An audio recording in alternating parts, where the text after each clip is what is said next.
Et salut tout le monde, c'est Amine, on se retrouve aujourd'hui pour une toute nouvelle vidéo et donc aujourd'hui c'est le deuxième épisode du Dino-Lab. Donc dans ma dernière vidéo je vous ai demandé de me laisser dans les commentaires des suggestions pour cet épisode. Et donc j'ai choisi le commentaire de Xelosworld et c'est pour ça qu'aujourd'hui on va parler du Carnotaure. Donc le Carnotaure, dont le nom veut dire taureau carnivore, était un théropode de 9 mètres de long et 4 mètres de haut qui a vécu pendant le Crétacé il y a 70 millions d'années en Patagonie. Le premier et seul fossile de Carnotaure a été retrouvé en Argentine en 1985 par le paléontologue José Bonaparte. Heureusement, presque tout le squelette a pu être déterré et même des traces de peau gravées sur la roche. Selon les fossiles, il avait des dents de 3 à 4 cm, deux longues cornes au-dessus de ses yeux qui lui doivent son nom, qui auraient pu lui servir soit à se battre, soit à impressionner d'autres femelles, et de très courts avant-bras de seulement 50 cm. Oui, plus court que ceux du T-Rex. Sa vision n'était pas très développée, son odorat était plutôt standard pour un théropode, et sa mâchoire n'était pas très puissante. Mais son crâne voûté lui permettait d'avoir une morsure brusque comme celle d'une tortue, et ses dents tournées vers l'arrière pouvaient emprisonner ses proies dans sa bouche. Les hanches et la queue du Carnotaure étaient adaptées pour une course rapide,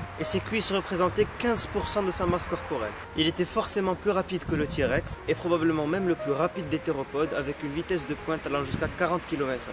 Il chassait essentiellement des petites proies pour ne pas rivaliser avec les plus grands prédateurs de la région, comme par exemple le Giganotosaure, qui était encore plus grand que le T-Rex. Le ratio taille du cerveau, taille du corps du Carnotaure a démontré que ce dernier avait un quotient intellectuel très raisonnable pour un dinosaure. Donc pour conclure, le Carnotaure était un prédateur actif, intelligent et rapide, et dont l'anatomie très spéciale lui a offert une place dans la liste des stars du monde des dinosaures.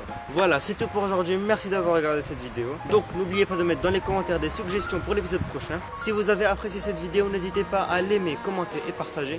Et on se retrouve bientôt. Ciao tout le monde!